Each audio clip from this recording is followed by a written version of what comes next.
दोस्तों आज मैं आपको बताने वाला हूं हमारे इंडियन आर्मी से जुड़े कुछ सबसे बड़े एक्सीडेंट्स के बारे में। लेकिन उससे पहले आप प्लीज इस वीडियो को एक लाइक दे दें और चैनल को सब्सक्राइब जरूर कर दें। जम्मू कश्मीर में एक हादसा हुआ जहां हेलीकॉप्टर में भारतीय सेना के 2 जवानों की मौत हुई। चीता हेलीकॉप्टर को चलाते समय उधमपुर जिले के नजदीक पटनी टॉप में एक ट्रेनिंग के दौरान ये हादसा हुआ। दुर्भाग्य से हेलीकॉप्टर पटनी टॉप में शिवगिरधर के जंगलों में गिरा। पायलट और को पायलट को उस दुर्घटना के दौरान काफी ज्यादा गंभीर चोटें आई। जब उन दोनों पायलटों की पहचान की गई तो उनका नाम मेजर रोहित कुमार और मेजर अनूप राजपूत था। बचाव दल तुरंत दुर्घटना स्थल पर पहुंचा और दोनों पायलट्स को मलबे से निकाला और दोनों पायलट्स को हॉस्पिटल पहुंचाया गया। लेकिन रास्ते में ही इन दोनों जवानों ने दम तोड़ दिया। ड्यूटी के दौरान हुए शहीद इन दोनों अधिकारियों को सम्मान के साथ श्रद्धांजलि दी गई। अधिकारियों ने बताया कि उन्होंने हेलीकॉप्टर ट्रेनिंग के दौरान नगरकोट से उड़ान भरी थी। प्रारंभिक रिपोर्ट में बताया गया कि दुर्घटना खराब मौसम के कारण हुई, जिस कारण उनका हेलीकॉप्टर उनके कंट्रोल से बाहर हो गया, जिसे वो संभाल नहीं पाए और फिर उनका हेलीकॉप्टर क्रैश हो गया। ये पहली घटना नहीं थी। इससे पहले पिछले महीने भी जम्मू कश्मीर के रणजीत सागर बांध में एक हेलीकॉप्टर दुर्घटनाग्रस्त हो गया था, जिसमें दोनों पायलटों की जान चली गई थी। अब हम बात करते हैं मेजर मोहित शर्मा के बारे में। भारतीय सेना का एक ऐसा वीर जिसकी कहानी सुनने के बाद आपका भारतीय सेना के प्रति और ज्यादा विश्वास गहरा हो जाएगा।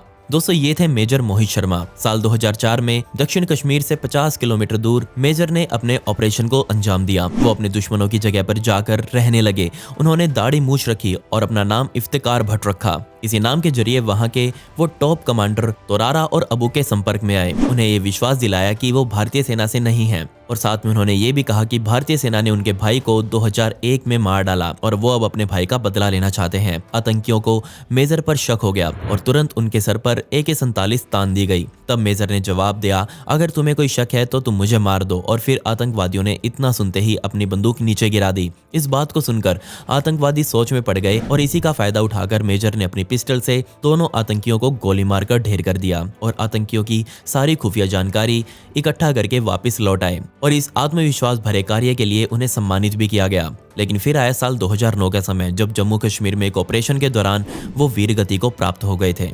वहीं हमारे देश के पहले CDS बिपिन रावत भी सेना के ही एक हेलीकॉप्टर की दुर्घटना में शहीद हो गए। इनका हेलीकॉप्टर तमिलनाडु के कुन्नूर जिले के घने जंगलों में करीब दोपहर 12:20 पर क्रैश हो गया, जहां इस हेलीकॉप्टर में देश के CDS के साथ उनकी पत्नी सहित कुल 14 ऑफिसर सवार थे। लेकिन इस हादसे में एक को छोड़कर बाकी सभी शहीद हो गए। इस हादसे के बाद भी उन्हें बचाने के लिए उन्हें पास ही के हॉस्पिटल में ले जाया गया, लेकिन बदकिस्मती से हम उन्हें बचा नहीं पाए। जहां पर यह हादसा हुआ वहां से उनकी मंजिल सिर्फ 10 किलोमीटर दूर थी। इस हेलीकॉप्टर में जनरल बिपिन रावत के साथ साथ उनकी पत्नी Madhulika Rawat, brigadier LS Lidder, lieutenant colonel Harjinder Singh, Naik Gursewak Singh, Naik Jitendra Kumar, lance Naik Vivek Kumar, lance Naik B Sai Teja, Havildar Satpal के साथ बाकी क्रू मेंबर्स थे। दोस्तों ठीक आज से 2 महीने पहले जम्मू कश्मीर पर कुछ आतंकियों ने हमला किया था और यह आतंकवादी हमला पुंछ जिले में हुआ था, जिस वजह से उस मुठभेड़ में हमारे 5 जवान शहीद हो गए। इंटेल अलर्ट्स के बाद ये पता चला कि एक जूनियर कमीशन ऑफिसर के सहित 4 जवान शहीद हुए हैं। एक जवान को मामूली सी